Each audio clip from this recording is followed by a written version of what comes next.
Bonjour à tous, je suis ravi de vous retrouver pour cette nouvelle session enregistrée. Aujourd'hui, je vous propose qu'on s'intéresse à la façon dont vous pouvez animer un événement à distance. Aujourd'hui et depuis 2020 avec la période du Covid, la modalité d'animation d'une réunion, d'une formation ou d'une session avec des collaborateurs à distance est devenue quelque chose de complètement normal. Et c'est ce que je souhaitais voir avec vous aujourd'hui, finalement, comment vous êtes capable d'optimiser et d'améliorer vos prises de parole à distance et en digital. Alors on commence tout de suite avec, les différents types d'événements que vous avez la possibilité, d'animer à distance. Il peut s'agir de conférences téléphoniques, de webinars, de salons virtuels également, de workshops avec des ateliers dédiés à une thématique spécifique. Vous pouvez également, animer des MOOC, des Massive Open, Online Courses. Vous pouvez effectivement discuter sur des forums avec, en vidéo ou en réel, notamment sur Instagram ou sur d'autres, plateformes, et vous pouvez évidemment ensuite, animer des réunions à distance, réunions qui sont, le quotidien de beaucoup d'équipes, dans les entreprises, de France et de Navarre. Donc aujourd'hui, ce que je vous propose, c'est de regarder finalement quels sont les avantages et les limites de l'animation à distance. Bien évidemment, c'est moins chronophage et moins onéreux, que d'organiser un événement physique, notamment lorsqu'on a des déplacements à faire et qu'on a une société qui a plusieurs sites géographiques évidemment. Ça permet, largement, d'augmenter, son audience et de cibler des personnes que l'on souhaite, voir venir pendant nos événements. On renforce l'interactivité notamment avec de nouveaux outils, qui sont proposés, on y reviendra un peu plus loin.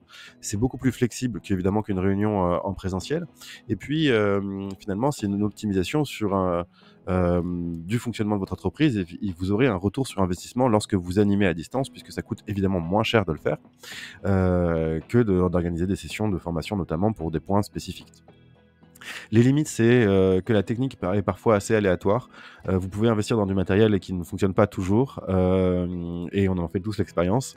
Il faut également que les participants aient eux aussi un matériel qui soit adapté, pour à la fois recevoir, les informations et d'être dans de bonnes conditions aussi, parce que le travail à distance n'empêche pas évidemment, les conditions dans lesquelles vous pouvez, animer. Et lorsqu'on est chez soi, on est peut-être parfois dérangé par, son quotidien, par, les choses à faire, et cetera, et donc du coup, c'est très important que d'être, même à distance, dans des conditions qui vous permettent de suivre de manière optimisée, les sessions que vous suivez évidemment.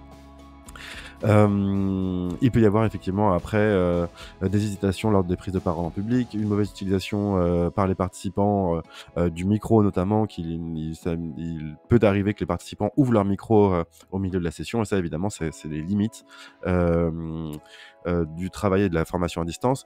À noter également l'aspect humain, hein, rien ne remplacera, notamment pour les formations comportementales, une formation en présentiel dans une salle avec un formateur. Ça, c'est évidemment très important de le rappeler. La modalité à distance est très utile et pratique, mais bien évidemment, certaines formations, nécessitent une session en présentiel. Avant l'événement, je voulais vous proposer une bonne pratique, que vous pouvez tous faire et que je vous invite vraiment à faire. C'est bien évidemment de vous préparer dans les meilleures conditions. Alors ça passe, dans un premier temps par vérifier, que, les outils que vous utilisez, Zoom, Teams, Jitsi, Google Meet, et cetera, fonctionnent bien, avec votre caméra, avec votre micro. C'est super important que vous ayez la meilleure, configuration de matériel et de logiciel possible, parce que lorsque vous serez lancé en événement, eh bien, ce sera beaucoup plus difficile que de, j'allais dire, rattraper alors que vous êtes directement en ligne avec vos participants. Ensuite, vous pouvez effectivement anticiper, le fait d'avoir de bonnes conditions, en vérifiant la stabilité de votre connexion internet.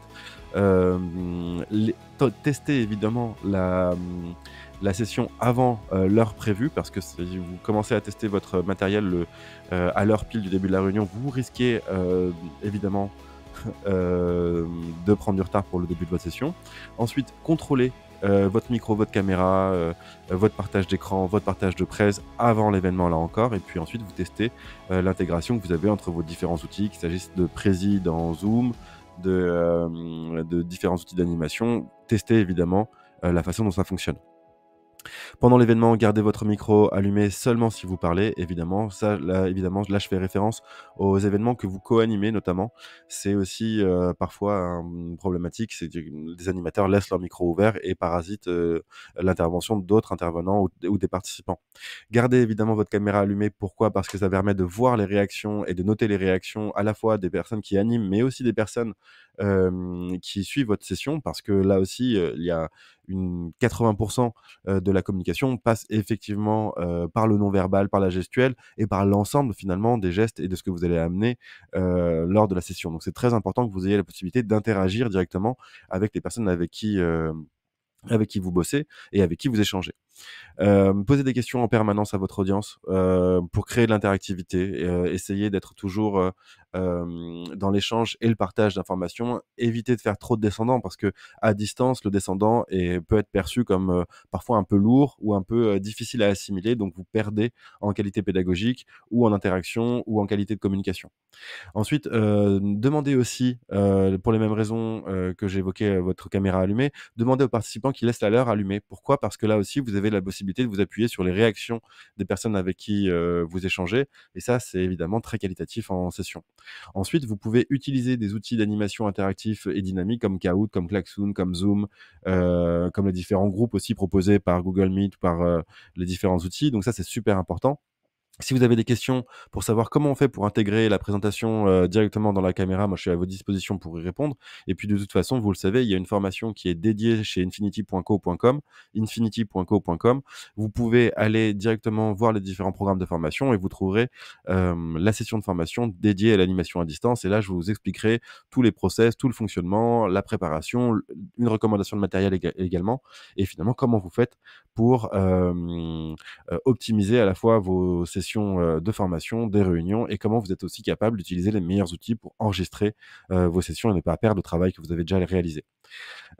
Après l'événement, ce que je vous invite vraiment à découvrir, c'est, finalement, tout le travail, qualitatif qui suit, l'animation de l'événement. Parce que lorsqu'on raccroche, de Zoom, de Meet ou, de n'importe quel outil, on a souvent tendance à se dire: «Ça y est, l'événement est terminé». Mais non.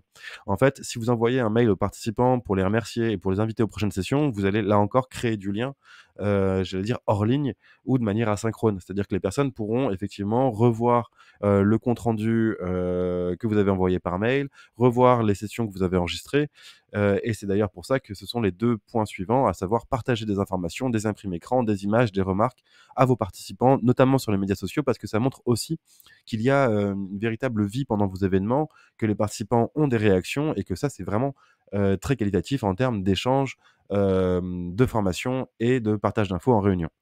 Et puis pour terminer, je vous invite vraiment à diffuser les extraits, ou les replays, de vos sessions parce que là encore, pour des raisons pédagogiques, ou pour des raisons de transmission d'informations, c'est extrêmement utile.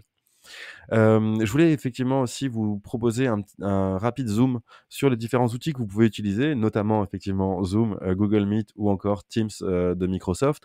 Parce que ce sont des outils très utilisés et je vous invite vraiment à vous former, à ces outils parce que c'est cela qui va vous permettre, d'optimiser et de mieux gérer vos réunions en ligne, vos formations en ligne et ça, c'est à mon avis, essentiel aujourd'hui que de connaître, l'ensemble de ces outils, leurs connexions, les possibilités que vous avez aussi de les connecter avec d'autres outils. Il y a une session, dédiée au no-code sur, infinity.co.com qui pourra largement vous aider, à ce sujet. Et puis enfin, pour terminer, moi je vous invite vraiment à aller découvrir, l'ensemble de ces sessions de formation. Moi je me tiens à votre disposition par mail, par téléphone, et via les commentaires de cette vidéo YouTube et je vous dis bien évidemment à bientôt pour une nouvelle vidéo, de formation, de cours sur, votre efficacité professionnelle et sur les différents outils que vous pouvez utiliser, tout au long de votre parcours. Infinity, pour terminer, c'est la formation accessible à tous, partout. Merci de votre attention et je vous dis à bientôt pour une nouvelle vidéo.